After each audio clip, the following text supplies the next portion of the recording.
All right, we begin World Business Watch, turning our attention to China's property market crisis. House prices in China continued their steep decline in May.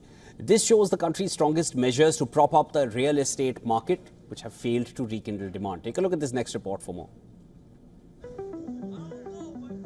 Last month, new home prices in 70 Chinese cities fell 0.71% from April. The latest data marked the largest monthly decline since October 2014. The data does not include state-subsidized housing.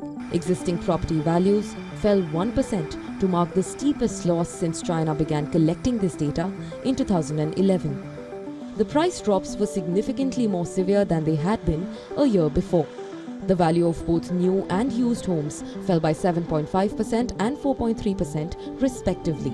Chinese Developer Stocks Index fell after the data. This took the market down 23% from its mid-May peak and further into a bear market. China eased lending regulations and encouraged local governments to purchase unsold properties. This was part of a comprehensive real estate rescue package presented last month to tackle the largest cloud over China's economy. Since then, 3 of China's largest cities, Shenzhen, Guangzhou and Shanghai, have implemented significant measures to make it easier for homeowners to enter the market.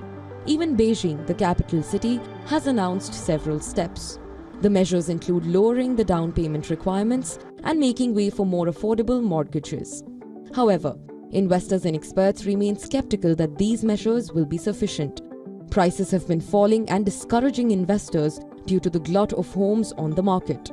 House prices that are lower than expected indicate that home buyers' confidence has not improved by the measures. A broad gauge of financing for developers, including loans, bonds and proceeds from home sales, continued to shrink heavily. Investors will still need to be convinced that the housing slump has reached a turning point for cash-strapped builders. Still, the month of May saw some green shoots emerge. The first significant gain this year was in residential sales, which increased 13.5% from April. This is based on calculations made by Bloomberg using data from the first 5 months of the year.